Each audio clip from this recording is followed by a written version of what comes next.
It's part 2 of our Truth About Christian Publishing. Today, we're going to unpack everything we talked about last week, what that actually means for you as a writer. So stay tuned.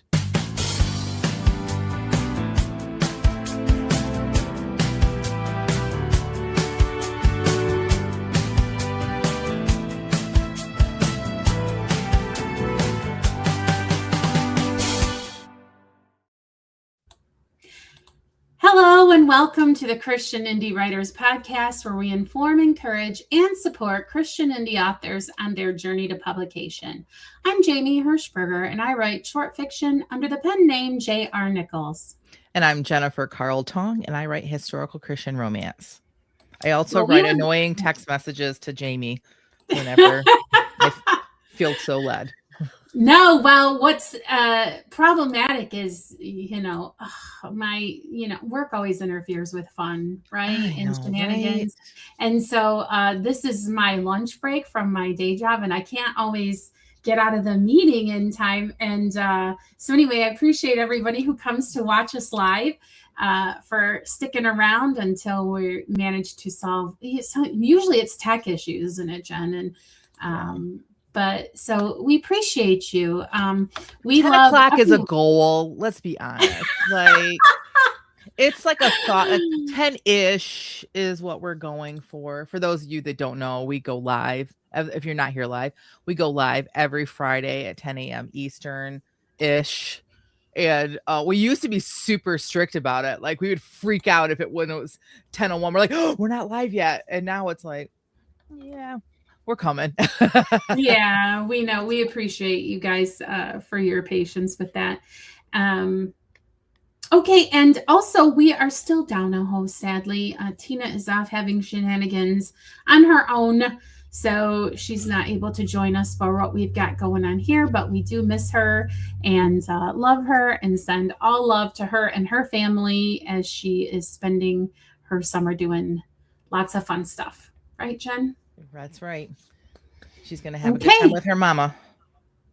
So, without further ado, hi there, Ellen Baker. So good to see ya. No head on a stick for Tina. Why didn't we do that? We have time. Maybe not this week, but why have we not done that? I don't know. That's so great. Oh, okay. We got to find just the right picture. This is part, like the head on the stick is an important tradition here on the podcast. But it's got to be the right picture. So. Oh, yeah. So what's funny is Rhonda, who used to host with us, she started that trend when Jen had to miss the podcast for the first time. And Jen was like really upset about having to miss. So we made sure she didn't. And she found this picture of me on my Instagram or something. It wasn't one of my official like author pictures but it was me like it was so, like I don't even know. I can't even do the face, but she found that picture and printed it, and it was just it's gone down. That's lore. Fun. This is lore for the podcast. All right. Well, this is, speaking of lore, times are a changing, and pretty soon the way that we used to publish is going to be a thing of lore, wouldn't you say, Jen? Because agreed.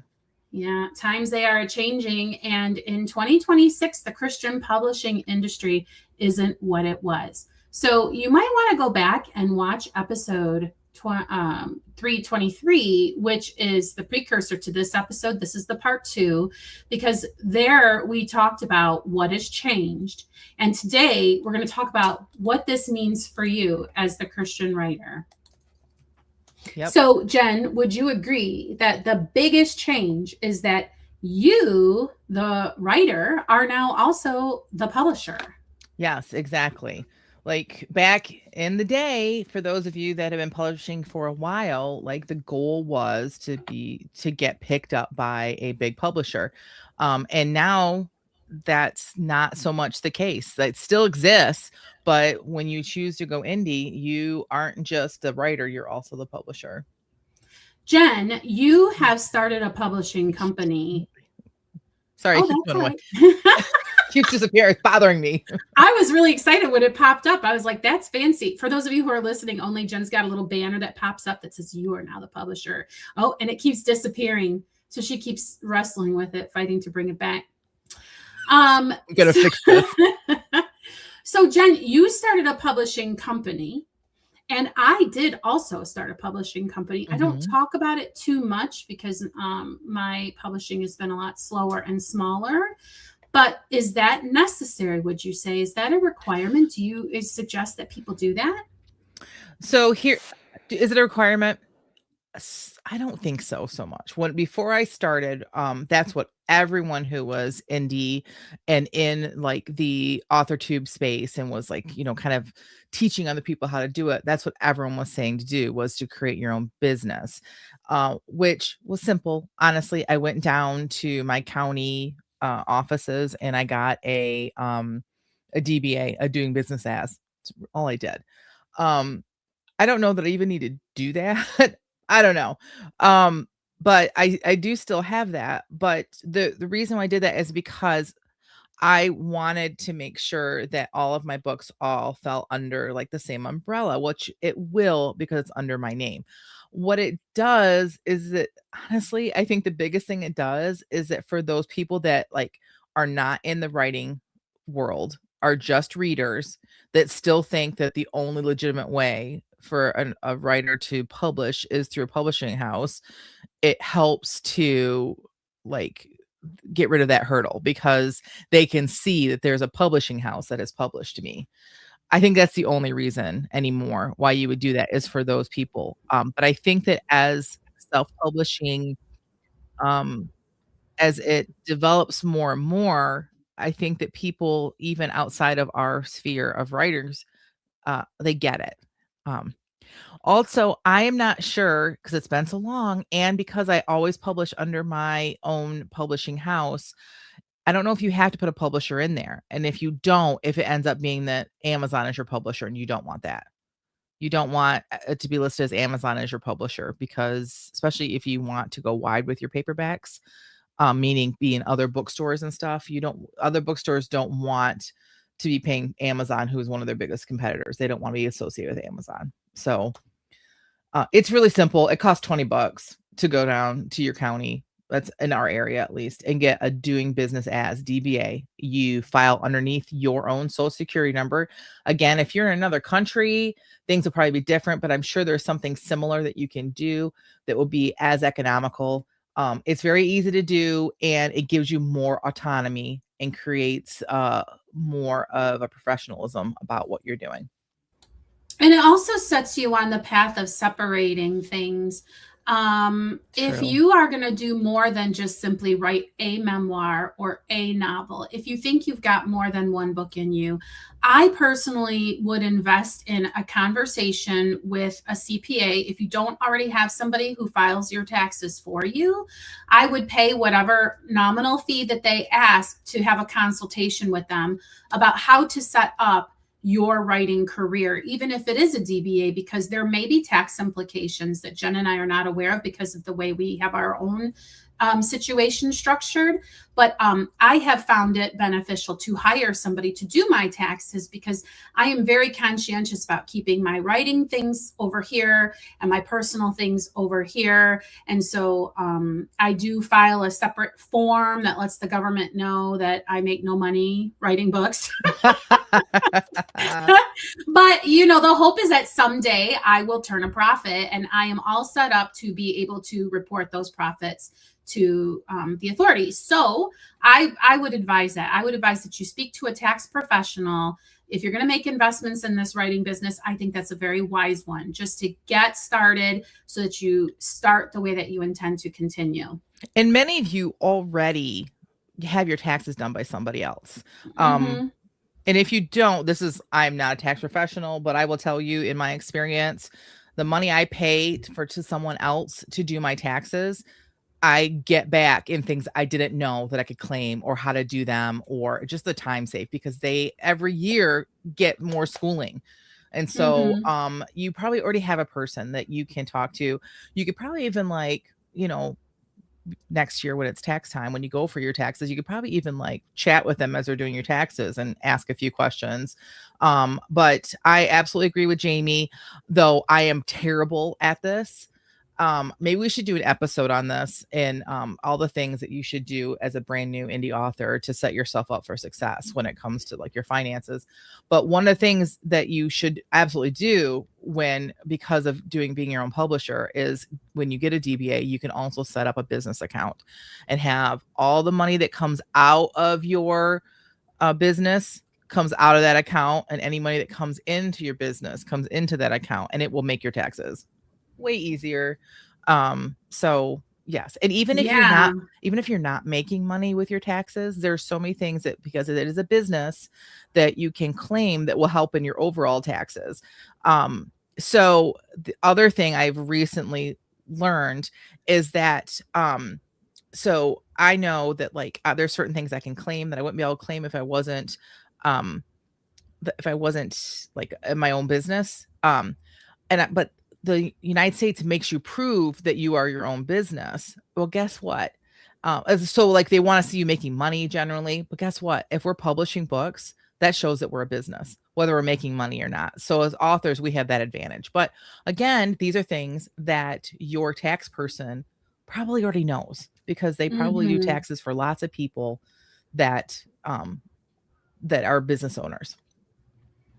Okay, so sorry throwing that curveball out there. The publishing company wasn't really on our outline. Thanks for answering those questions for us. It was a little bit, but yeah, not all that much, but it all makes sense. It all goes together. Well, because you're the publisher now, that means you're also the marketer. Yeah. Yeah. And so all of this is on you. Now, you, unlike, Zondervan or some big publishing house, you only have one author to market. So you do have an advantage there. However, this means you have to build the brand for that author, which is yourself, and you have to find the places to market the works. You have to do all of those things that a publishing company would do, including cover design or outsourcing the cover design, the layout, and all of those other things. So care to speak to that a little bit more, Jen? Anything that surprised you about that? I would like to say that you get to be your own marketer, and you get to select your, like, I'm still amazed when I see traditionally published authors revealing their covers, and they're like, oh, look what I just got from the book. Like, they have no choice of what the cover looks like. And when it comes, of course they're going to act excited and share it. Maybe they are excited. I don't know. But I have also noticed that there are covers that are still coming out that I'm like, that doesn't fit the story. Like, or I don't feel like it fits the genre enough. And this is coming from traditionally publishing. Now, albeit you guys might know I'm a little bit opinionated on things. Occasionally, occasionally I have an opinion. But yeah, so like the marketing, I hate it. I hate marketing. But guess what? If you're traditionally published, you still have to do all these things that I hate, except for possibly not the advertising. But you also don't have control over the advertising. If you don't think that your publishing house is putting the energy behind your book the way they should, or the dollars behind your book the way you'd want, guess what? Too bad, so sad. Like, you don't have access to like the back end of Amazon and these other places to advertise. You can advertise your brand through Facebook and things like that, but that's the limit of what you can do. So there's two sides to every coin, right? I hate marketing. I don't want to do it. But if I'm traditionally published, there's still an amount of it that I have to do as far as like building my platform and like that. And if I'm not happy with the marketing, there's not a whole lot that I can do about it. Right. So.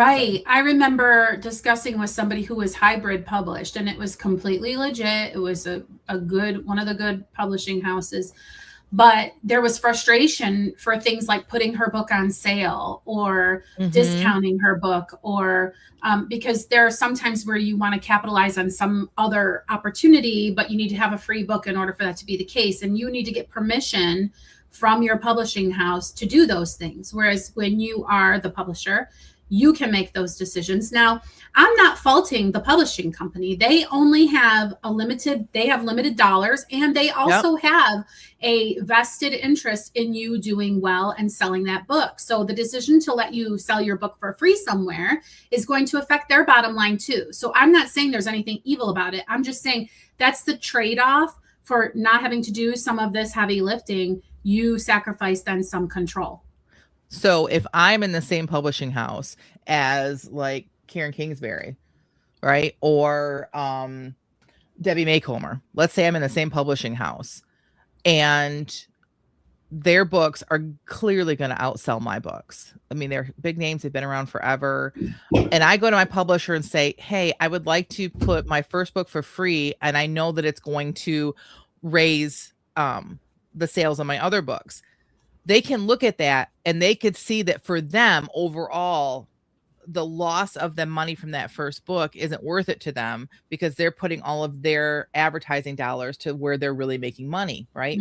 But as a small time person, that little uptick, that little bit is a higher percentage of a change.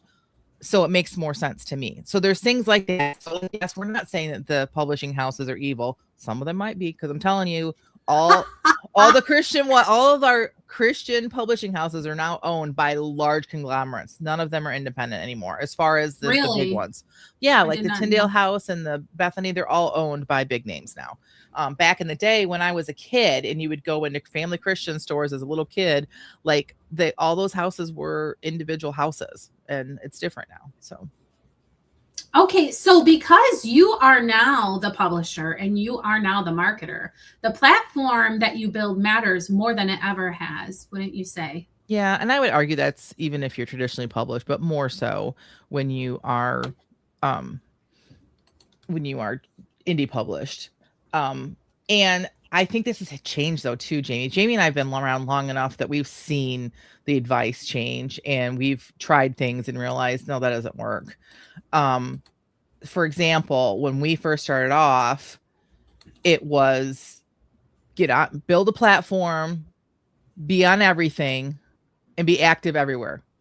Well, it used to be Twitter. Be active on Twitter and Instagram and Facebook and all these things. And it just was so frustrating. Like it was so time consuming. And I don't even enjoy social media that much. Like, unless you count YouTube. I like YouTube and I like Instagram. But if everyone's going to go to my Instagram and look at who I follow, it is such a mishmash of like gardening experts, Christian, pastors and music people, comedians, stuff that like has nothing to do with my genre, because that's the only reason why I go over to Instagram is because things I enjoy. Right. So I think that it has changed in that you don't have to be everywhere. I think if you can pick one place that you enjoy being and you build your brand there, which I'm not doing properly, which I am working on actually a plan for moving forward with my brand building, kind of coming out of the clouds for me right now from the fog. So I would say that has changed, but yeah, as your own publisher, you're in charge of that too, making sure that you are not only promoting your books, but promoting the author as well. Because that's what people want. In this world of AI, people are looking for real people, not just AI. When you talk about things changing so much, the word influencer didn't even exist. And that's kind of what they were asking you to do. They were asking you to be an influencer on every platform that there is. And they were saying that's how you sell books. And it really always kind of made me wonder if it wasn't kind of flipped around, that somebody, had a good book and then therefore, was able to sustain all of these different platforms. But the advice was to go and be everywhere and be everything to everyone. And now I think, moving into our next point here. Before we do that, real quick, can we cut in the chat? LM says that with publishing under own publishing house, I'm assuming the royalties and all the profit go into your pocket. Yes. But again, you're going to be paying out yourself for your book cover, and you're going to be paying out yourself for the editing. And Amazon gets their cut. And if you go through After Digital or anywhere else, they get their cut. But yes, besides that, all the profit does go into your pocket. That is true. And when we were talking about selling directly from your own website, that is something to look into. Again, you have a lot more heavy lifting to do as far as maintaining and building that website and controlling all of that. But if you can sell copies from your own storefront and not through Amazon or a different storefront, that is more profit to you. There's lots and lots of decisions that have to be made. And that's why we're having this episode, is to just wake you up to all of the reality. Yes. It's So, not, it's, I don't, yeah, it's not bad reality, but yes, it is something that for sure is reality. okay. Sorry. So, platforms. That's what you were trying to move into. Sorry. No, I thought we had already covered it. I thought that's what we'd been talking about. Oh, I guess I did. I guess I did cover that. Sorry about that, but we're talking about platforms, and we're talking about how you used to have to be everything to everyone, but now we're recognizing that the more you find your niche and your people, and like Jen was saying, if you're great on Facebook, stay on Facebook. If your people are on TikTok, go over to TikTok. But the niche that you find is where you're going to have the most power, I think. Right. So that's our next one, is that niche's power. And not just in social media and in your platform, but also in how you're writing. So you have to remember that, like, because you're the publisher, because you're doing this indie, there's nobody telling you, you can't write that. You can't do that. You can write and do whatever you want. Like, there's no boss over you, but you and the Lord. Right. However, if you want to make a profit, you have to understand niche, right? Yes. And you have to come into this whenever someone says, oh, my book's for everybody. My books are for all Christians. That's my niche. Then I would say to them, you need to take a step back and really decide who you're writing for, because there is no book that, besides the Bible, that is for all people. Like, and when you try to write for all people, it kind of waters down your message. Like, for example, my audience is for sure not Jamie and Tina.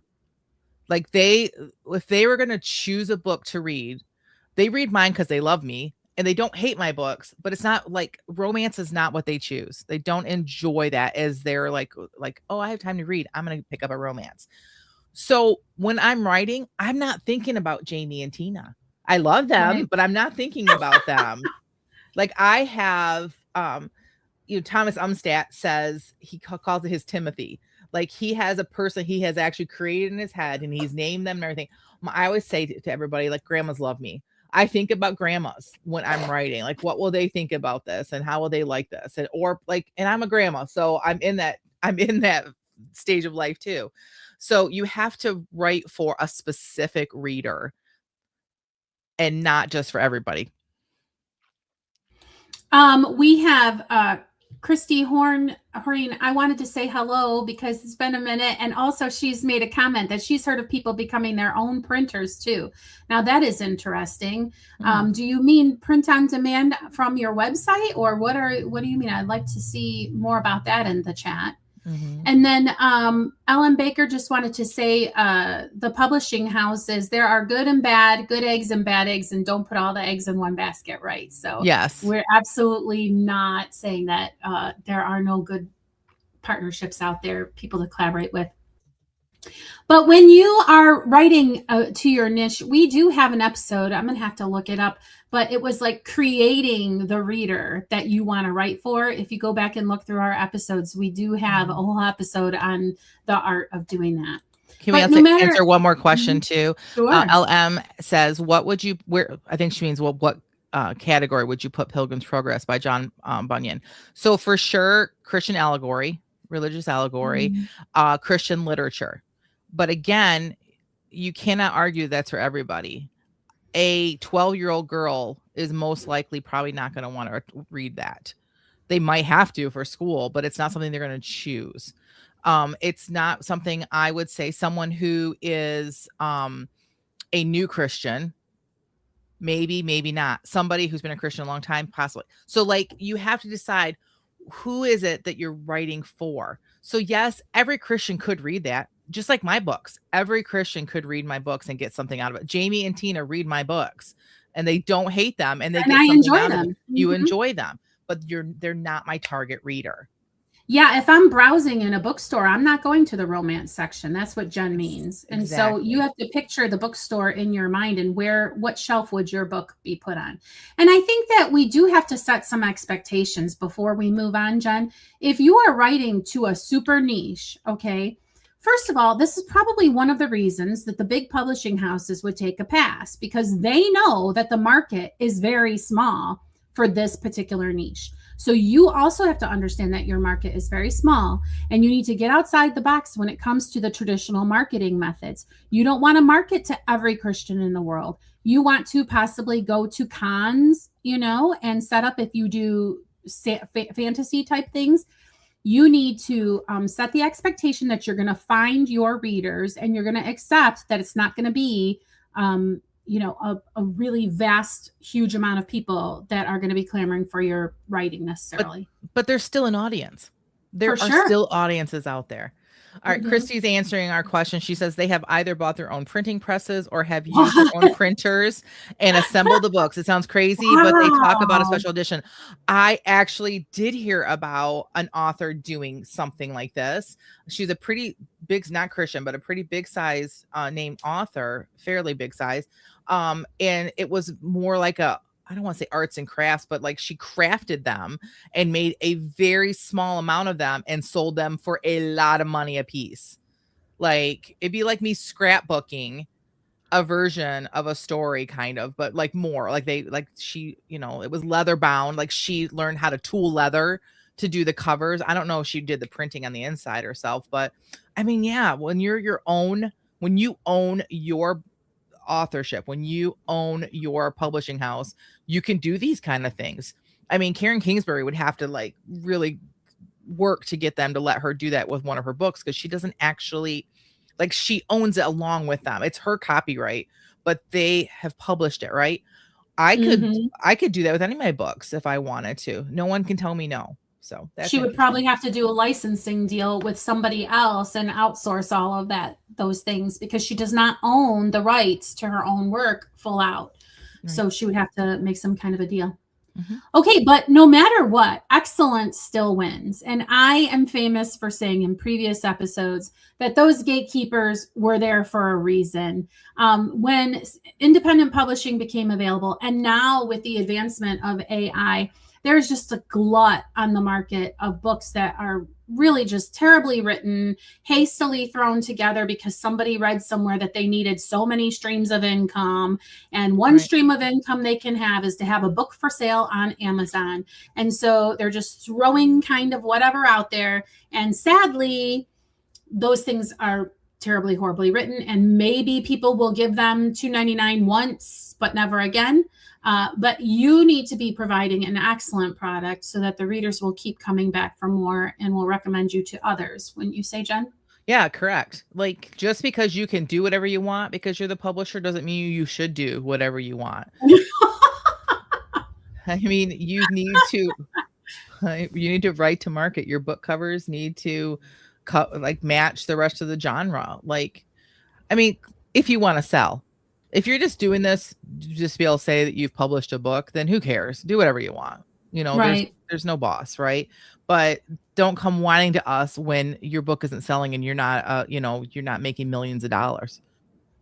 I could cry about I that, come whining to you all the time. Hmm. but everything has to be quality. Like I've said this before, if you feel that God has given you this story, then you need to give it the time and the effort that it deserves. Like, I cannot imagine that God calling someone to be, let's say, a pastor or a music pastor, and somebody just like showing up and never having practiced their instrument, not knowing the words, never looking at the music before they show up. No, you put the time and the effort in because God has given you this gift and you respect him and the gift enough that you want it to use it for him. The same thing should be for your writing. I just want to give one more parallel before we move on about this. Mhm. Every time Gordon Ramsay would go to a show on Kitchen Nightmares, 100% of the time, the chefs would be like, it is not the food. 100% of the time. And 89% of the time, it was absolutely the food. It's like these people were not able to like really evaluate their product and ensure that that's not where the problem is. It's possible that you're not selling because you're not marketing. It's possible that you're not selling because you are writing to such a specific niche of people that there just aren't that many. You've already sold as many books as you're ever going to sell because everybody who reads Christian dragon stories has already bought your book. That is completely possible. It is also possible that you have problems with editing, mechanics, plot, story structure, things like that. And this is why you want to strive for excellence in all of these little mini categories that we're talking about, so that you know at the end of the day, it's not the food.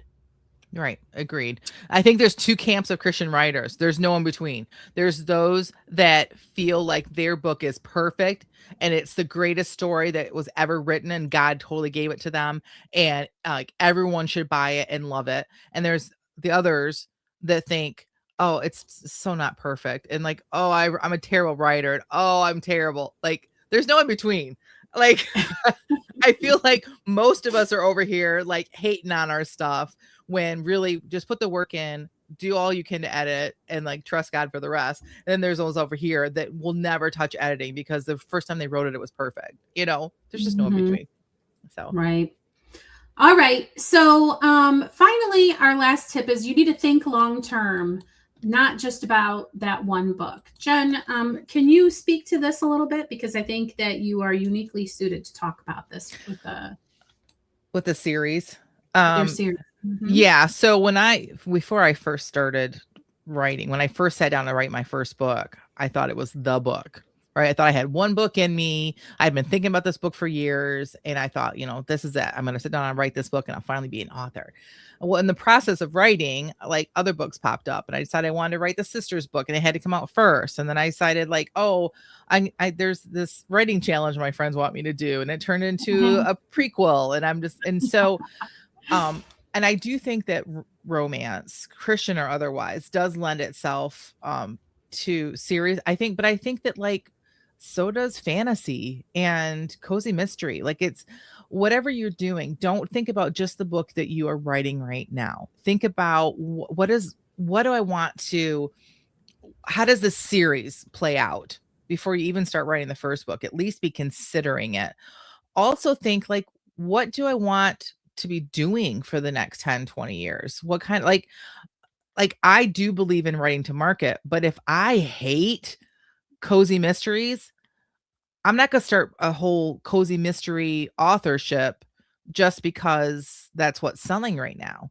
Like you got to also like think about those terms. Like what do you want to be doing for the rest of your life?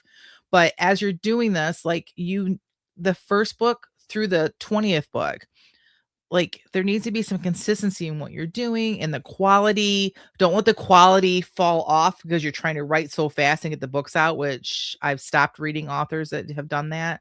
I could give you a list of at least 2 or 3 that I've stopped reading because of that. You got to build trust over time. People will read your book, the first one, when they come across it. You'll get some people to do that. And if it's good, they'll go to the second book. And if they like that one, they'll keep going. And now you've built a fan. So you have to think long term, not just in one book. And I almost feel like that can be another podcast episode, Jen, because I feel like I do have some more things to say about sort of series planning, career planning, and trajectory before you even hit publish. But yeah, because if I had to do it all over again, I said this last episode, I would hold all my books and have a publishing plan as opposed to putting one out. But I don't know because I was kind of stubborn. So maybe not, but I should. These next books I'm writing now, I'm going to have the whole series done before I publish the first one. Well, and it's interesting to think about because, again, I do feel like many people come to the publishing space, and this is kind of like the final thought from me on this topic is you sometimes come to the publishing space, as I've said, with this idea that this is another income stream for myself, for my situation, or for my family. And it is possible that your end goal is to produce as quickly as possible. Like you're going to turn writing into your day job and you're going to write a genre that you hate. You're going to write explicitly to a particular market. You're going to do all of those things to try to like churn in cash and money. That's totally fine. That's an absolutely valid thing to do with yourself. But what we're talking about is if you feel that you have a mission, or you feel like you have a message, or you just feel like you want to have a career as an author and a writer, in the same way that musicians kind of don't want to be that sellout band, then you have to put a little bit of thought into this and not be in such a hurry to get across the finish line. So that's that. Yeah. Okay, so the industry is changing, but opportunities are bigger than ever. Agreed. So send us any questions or feedback that you have. We'd be happy to address them, and head over to our Facebook group where we keep the chatter going. I'm going to go ahead and plug our 30 Days of Writing Sprints Challenge, even though we're in the final week. It's almost over because 30 days past September, April, June, and November. Yeah. And yeah, exactly a week left. I know. 7 days. So Jen, have you written every day in April? I have not. I've missed a couple. But every day that I have written, I've written more than one sprint. So it counts. I'll have more than 30 sprints by the end of this month. So, but yeah, it's okay because I don't feel like I failed. I feel like I have like I've done more writing this month than I did last month, which is great. And I woke up this morning thinking about Marnie, thinking about Mr. Boss, and ready to write some more today. Like I know what I'm writing next. And so that to me, win-win. Awesome. And maybe we should have kept that for like the end with the what's next, but I have written every day so far, and oh good. Really? All right. But before we get to that, why don't we take a minute to read some of that writing that you did, Jen? So we're going to do the feeding of the backs, which is the time of the show where we read a sprint that we wrote just yesterday. Normally it's like the 15 minutes or so before the show, but because of our challenge, we wrote these last night. And we're going to give only positive feedback for these because they're not edited, and we just bring them directly here to share with you guys. So Jen, what was our sprint prompt and what did you write? All right. So it was 5 words for yesterday. And my 5 words were chain, bell, rain, as in the water that comes from the sky, door, and sand. And I got like in 15 minutes, like 350 words, which was the most I've gotten all month, I think. And I'm probably never going to use this, but it helps to develop the characters. It's fine. Okay. All right. Mr. Boss opened the door and a tiny bell hanging from a chain announced their arrival as they collided with the swinging door. By the way, I got all the words. The rain had driven everyone from Marshfield indoors, it would appear, and everyone inside the tiny ice cream shop turned to look at them. Then, apparently realizing Mr. Boss and Marnie weren't anyone of consequence, all turned back to their conversations and their tiny cups of frozen delight. Friendly folk, aren't they? Marnie said more to herself. Mr. Boss shrugged. Are you here for ice cream or to make friends? Can't I do both? If I'm being honest, there's a small part of me hoping to run into one of your high school buddies. I'd love to hear some embarrassing stories about you. Well, since I went to private school in Boston, you aren't likely to get your wish. Marnie thought about that for a moment. Private school did seem more on brand for this guy. They followed the path of sand left behind by the previous patrons that led to the counter, where a shiny-faced teenager waited under the "Order Here" sign. What can I get for you? He asked with the enthusiasm of a wet towel. Do you have Michigan pothole? Both Shiny Face and Mr. Boss looked at her like she had grown a second head. Is that a Midwest thing? Mr. Boss asked. It must be, Marnie thought for a moment. I'd like something chocolatey with chunks of stuff in it. Do you have anything like that? We have chocolate, the boy offered. Does it have chunks of anything in it? Not that I know of. Well, that just sounds sad. She'll have a turtle sundae, but make it with chocolate ice cream instead of vanilla. Oh, that was Mr. Boss. I didn't write that in there. Excuse me, but did I ask you to order for me? Mr. Boss sighed and rolled his eyes. He said nothing, just waved his hand as if gesturing for her to help herself. Marnie turned back to Shiny Face. I'll have a turtle sundae made with chocolate ice cream, please. She turned to face Mr. Boss's disapproving glare. Just because you had a good idea doesn't mean I want you ordering for me. He turned to the counter. I'll have a cup of pecan praline. Ooh, that sounds good. Can you add a scoop of that to my sundae too, please? 3, 2, 1. Hooray! You didn't need to say, "Oh, that was Mr. Boss." You could tell. Yeah, for sure, for Okay. sure. And you could even, like, hear the roll eye I know. without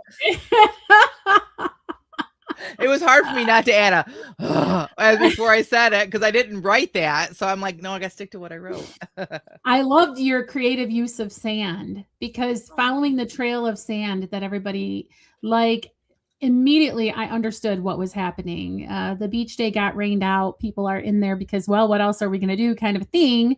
Not so much because they wanted an ice cream and they're just like all in their own, we're going to be grumpy, even though we have the day off and can go to the beach. And Jamie would be very jealous. So I totally, I totally think that that was great. And like you said, it may not ever come up in your book, but it really helps with the relationship between these characters and also with setting and also with a little bit of background for them. And so I do think that was very useful from the perspective of a writer, even if it's not something that's ever published. Thanks. I appreciate that. Yeah. Good work. Thanks. All right, James, what'd you write? Okay, I think I got all of the words, which is very rare for me, honestly. Here we go. I could hear the sounds of the dragging chains and Bossy's bell, and I prayed that the rain would stay away and give the men a solid afternoon's worth of work. They always came in so happy and hungry when they were able to be out there sweating and cussing and getting stuff done. I checked the biscuits. Done. I folded them into a towel and a bowl and set it and the honey and butter on the table. In addition to the biscuits, there was hot barbecue beans with bits of ham from the Christmas bone. Plenty of beans, but no meat dish. I stood with my hands wringing my apron, wondering what else there was I could give him to eat, when Carly pushed through the back door laughing, Sam right on her heels, teasing her about something or other. Ma, I brought some potato salad, she said. Oh, I could kiss you, I said. And I did. Sam got his customary pat on the shoulder, and I could tell by the relieved look on his face he was happy I hadn't had a notion to kiss him as well. He needn't have worried. He had finally warmed up to the idea of calling me Ma, and that was good enough for me. His own mother could kiss him when he showed up and save the day with his own mother could kiss him when he showed up and save the day with potato salad, I thought. They were just in time, for the men came piling into the mudroom at just the time I pulled the plastic wrap off Carly's bowl and set it on the table with the other victuals. Jesse and the boys came in, sleeves rolled up and hair slicked back from his wash-up at the sink, everyone carrying his cat. Jesse gave Sam a significant look, and Sam took off his own cap. Then Jesse blessed the meal before clapping his hands and rubbing them together. Look at this spread. He genuinely sounded delighted, and the sound of cheerful men cutting up and eating filled my little dining room, and my heart was happy, happy. Ma, Carly said, I heard from the doctor. What did he say? I held my breath. Benign. Oh, Carly. We laughed and hugged and cried, and the men hardly noticed our exuberance, only adding to the jovial environment already created by the high-spirited men. They lingered for a while, a couple of the men dozing in their chairs tipped back and their hands folded on their chests, the other men catching up on local news and distant kin. When the hottest part of the day was over, Carly and I sent them back out, refreshed and ready to take on what the afternoon had set in store for them, and sent Sam into town for groceries for supper. Carly and I went out and sat on the porch, and she complained to me about the plight of her garden, and I complained to her about the rising price of postage stamps. And as the sun sank lower in the sky, I realized now this was a time in my life when I was really, truly happy. I love it so much, Jamie. Really? Okay, first of all, it just strikes a chord with me because growing up, my grandparents were from the South, and my mom was raised in the South at childhood and then moved up here to Michigan. And my mom's favorite meal that my grandma would make would be cornbread, beans, and cabbage. And I never understood it because where's the meat? Right? Like for me, I always, but like they were poor. They grew up poor. And so like I understand these people. I understand like that, like out working, and like it just feels like a little slice of America, a little slice of Americana, what you wrote. And I just really love that. So yeah, I well appreciate done. that. And it was funny because halfway through I'm like, oh, I wish I would have made it cornbread, but Oh, I love but I didn't, but it's fine. But that's funny that you should say that because yes, I was like, oh, that's what they need really is cornbread. So yeah. I would Yeah. take biscuits over corn. I mean, I love okay. So again, depending on what part of the South you're from, cornbread doesn't have sugar in it. It's Johnny cake is if it has Yeah. sugar in it. But if you're in the North, we Mhm. call it cornbread. I only Mhm. like Johnny cake. I don't like it without the sugar. Probably says a lot about, my struggle with food. Um, but biscuits with like butter and honey, yeah, I could do a Mm. whole meal on that. Forget everything else. But Yeah, there is a place for sweet and unsweet cornbread in my life. They just have different applications. yeah, I get that. I just don't Mhm. want those applications. But you're Right, right. yeah. You're right, but yeah, that was really good. It felt Thanks, really I real, like real appreciate it. people. Oh, you're right. You are right, Christy. She says, "Y'all, biscuits and Biscuits and molasses, molasses. beans and Mhm, cornbread, and her mhm, comfort foods." mhm. Yes. Okay, molasses. So how about biscuits with some butter and sorghum? Sorghum molasses. Oh, Oh, interesting. so good. All right. Okay. Okay, so welcome, Tom. He says he's accidentally here. We're happy to have you. Just in time for us to wrap it up. You'll want to go back and watch the replay or any of our other episodes. So we're gonna wrap up this one, uh, asking Jen, what's next? I mean, we had a little sneaky peek of what's Yeah. current, but what's going on in the next week for you? So again, we're wrapping up the 30 days of writing sprints challenge. And so I have nothing keeping me from being there every single night for the next week. And I have a better outline now for the story. And my goal is to get at least 3 chapters done by this week. That's my goal. And I Ooh, think that's a it's good very goal. doable. Yeah. I'm probably going to do some more writing outside of the challenge as well. But yeah, I want to get this story really going. How about you, All right. Jamie? Yeah, my what's next is pretty much like yours is to show up for the writing that our Patreon subscribers join in with us. And we've all been talking, we're going to miss this time together. It's really Mm. kind of strange, but I guess that's what keeps it special is that we only do it November and April until or unless further notice. But it seems like it's perfect. And it's really so far accomplished exactly what I was hoping for it to do. I'm writing regularly. More interested in advancing all of my writing projects and getting them to the finish line.